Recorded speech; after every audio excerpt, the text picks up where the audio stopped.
कहते हैं दोस्तों, मारने वाले से बड़ा बचाने वाला होता है। जहां आपके जीवन में बहुत बड़ी संकट समस्या खड़ी होने वाली थी, अब बहुत ऐसे व्यक्ति है जिनके जीवन में दुखों का पहाड़ टूट चुका है, कार्य में बाधाएं उत्पन्न हो रही है, आगे नहीं बढ़ पा रहे हैं। जीवन में अचानक से दुख दर्द पीड़ाओं का आगमन हो चुका था, अनचाहे घटनाओं से आपको रूबरू हो रहा था। जहां आप जा रहे थे वहीं संकट समस्या का सामना कर रहे थे, लेकिन कहते हैं जब भी हमारे जीवन में कुछ ज्यादा ही दुख दर्द समस्या उत्पन्न होने वाले होते हैं, तो कोई न कोई ऐसे व्यक्ति होते हैं जो हमारे जीवन की डोर, हमारे व्यापार बिजनेस कैरियर की डोर संभाल लेते हैं। और ठीक वैसे ही देवगुरु बृहस्पति आपके साथ करने जा रहे हैं। दोस्तों, हम बात करें कर्क राशि के बारे में, जिनके राशि के स्वामी यानी चंद्रमा मन भावना विचार के कारक माने जाते हैं। और ये बात दोस्तों हम क्यों कह रहे हैं, क्योंकि राहु देवगुरु बृहस्पति यानी आपके लगन भाव में विराजमान होने के लिए आ रहे हैं। और इससे पहले राहुदेव महाराज आपके 8वें घर में विराजमान है, और शनिदेव महाराज यानी आपके 9वें घर में विराजमान है। और 8वां घर किसका होता है? अकाल मृत्यु का होता है, रोग ऋण का होता है, गुप्त ज्ञान का होता है, गुप्त शत्रु का होता है, गुप्त धन का होता है, गुप्त कर्ज का भी होता है।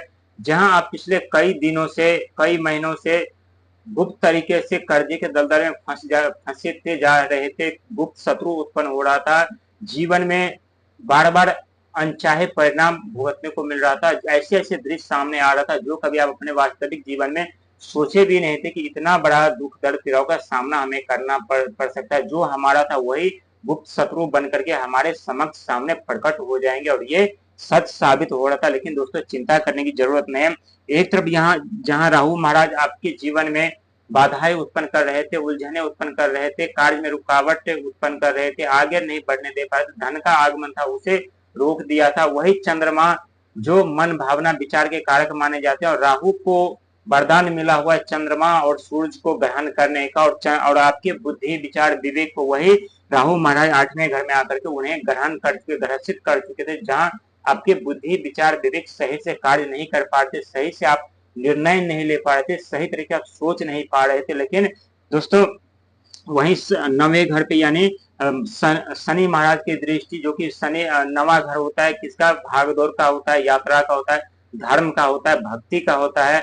शनि महाराज जरूर यहाँ आपको कठिनाई परेशानियों का सामना करवा रहे हैं, कार्य में बाधाएं उत्पन्न करवा रहे हैं, भाग दौड़ ज्यादा आपसे करवा रहे हैं, मेहनत ज्यादा करवा रहे हैं, लेकिन आपको उसका शुभ फल प्रदान नहीं कर रहे हैं। लेकिन ये भी शुभ फल प्रदान कब करेंगे, और ये भी हम आपको बताएंगे। साथ ही सबसे जो बड़ी राहत आपको मिली है, जो अनचाहे भुगतने वाले घटना से बार बार एक्सीडेंट होना, बार बार चोट लगना, घर में बीमारी उत्पन्न होना, कोई ना कोई ऐसी व्यक्ति है जिनसे झगड़े लड़ाई जैसा माहौल बन जाना, पारिवारिक मतभेद कला उत्पन्न, एक दूसरे के आपस में नहीं बनना, और यही सब आपके साथ हो रहा था। क्योंकि राहु महाराज की दृष्टि आपके 8वें घर में पड़ी हुई है। 8वां घर जो होता है रहस्य का घर होता है, खोज का घर होता है, और साथ ही आप रहस्य के साथ साथ आप खोजबीन की प्रक्रिया आप चालू कर चुके हैं। ऐसी ऐसी गुप्त ज्ञान आपको प्राप्त हो रहा है जो आने वाले भविष्य में आपके लिए लाभकारी फलदायक रहने वाला है।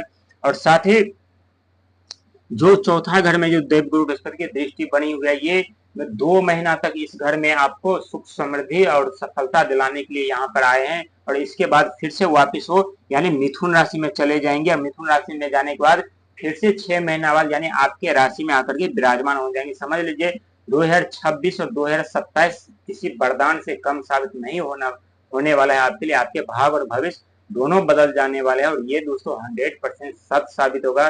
क्योंकि जब जब आप आगे बढ़ने का प्रयास करते हैं, कोशिश करने का प्रयास करते हैं, तब तक कोई ना कोई ग्रह अशुभ दृष्टि डाल करके आपके ऊपर प्रतिबंध लगा देते हैं, आपको आगे बढ़ने से रोक देते हैं, आपको सफलता पाने से रोक देते हैं। लेकिन चिंता करने की जरूरत नहीं है, आपके भाव और भविष्य दोनों बदल रहे हैं। लेकिन थोड़ा सतर्कता और सावधानी के साथ कोई भी निर्णय लेने से पहले तो उसका सही तरीके से जांच पड़ताल कर लीजिएगा। क्योंकि राहुदेव महाराज आपके 8वें घर में है, और राहु महाराज एक मायावी ग्रह माने जाते हैं, मन भ्रमित कर देते हैं, मन हमेशा बेचैन रहते हैं, गलत कार्य में फंसाते हैं, लोग लालच दिखाते रहते हैं, माया जाल में उलझन में फंसाते रहते हैं। इसीलिए कोई भी कार्य करने से पहले थोड़ा सोच और समझदारी के साथ कदम आगे बढ़ाइएगा, ये आपके लिए शुभदायी और फलदायी रहने वाला। क्योंकि 8वें घर में राहु महाराज की दृष्टि बनी हुई और 9वें घर में शनिदेव महाराज की दृष्टि बनी हुई है, तो ये एक तरफ भागदौड़ की प्रक्रिया आरंभ रहेगा, दूसरी तरफ उलझने उत्पन्न रहेगी। लेकिन धैर्य रख करके और सावधानी के साथ कार्य करेंगे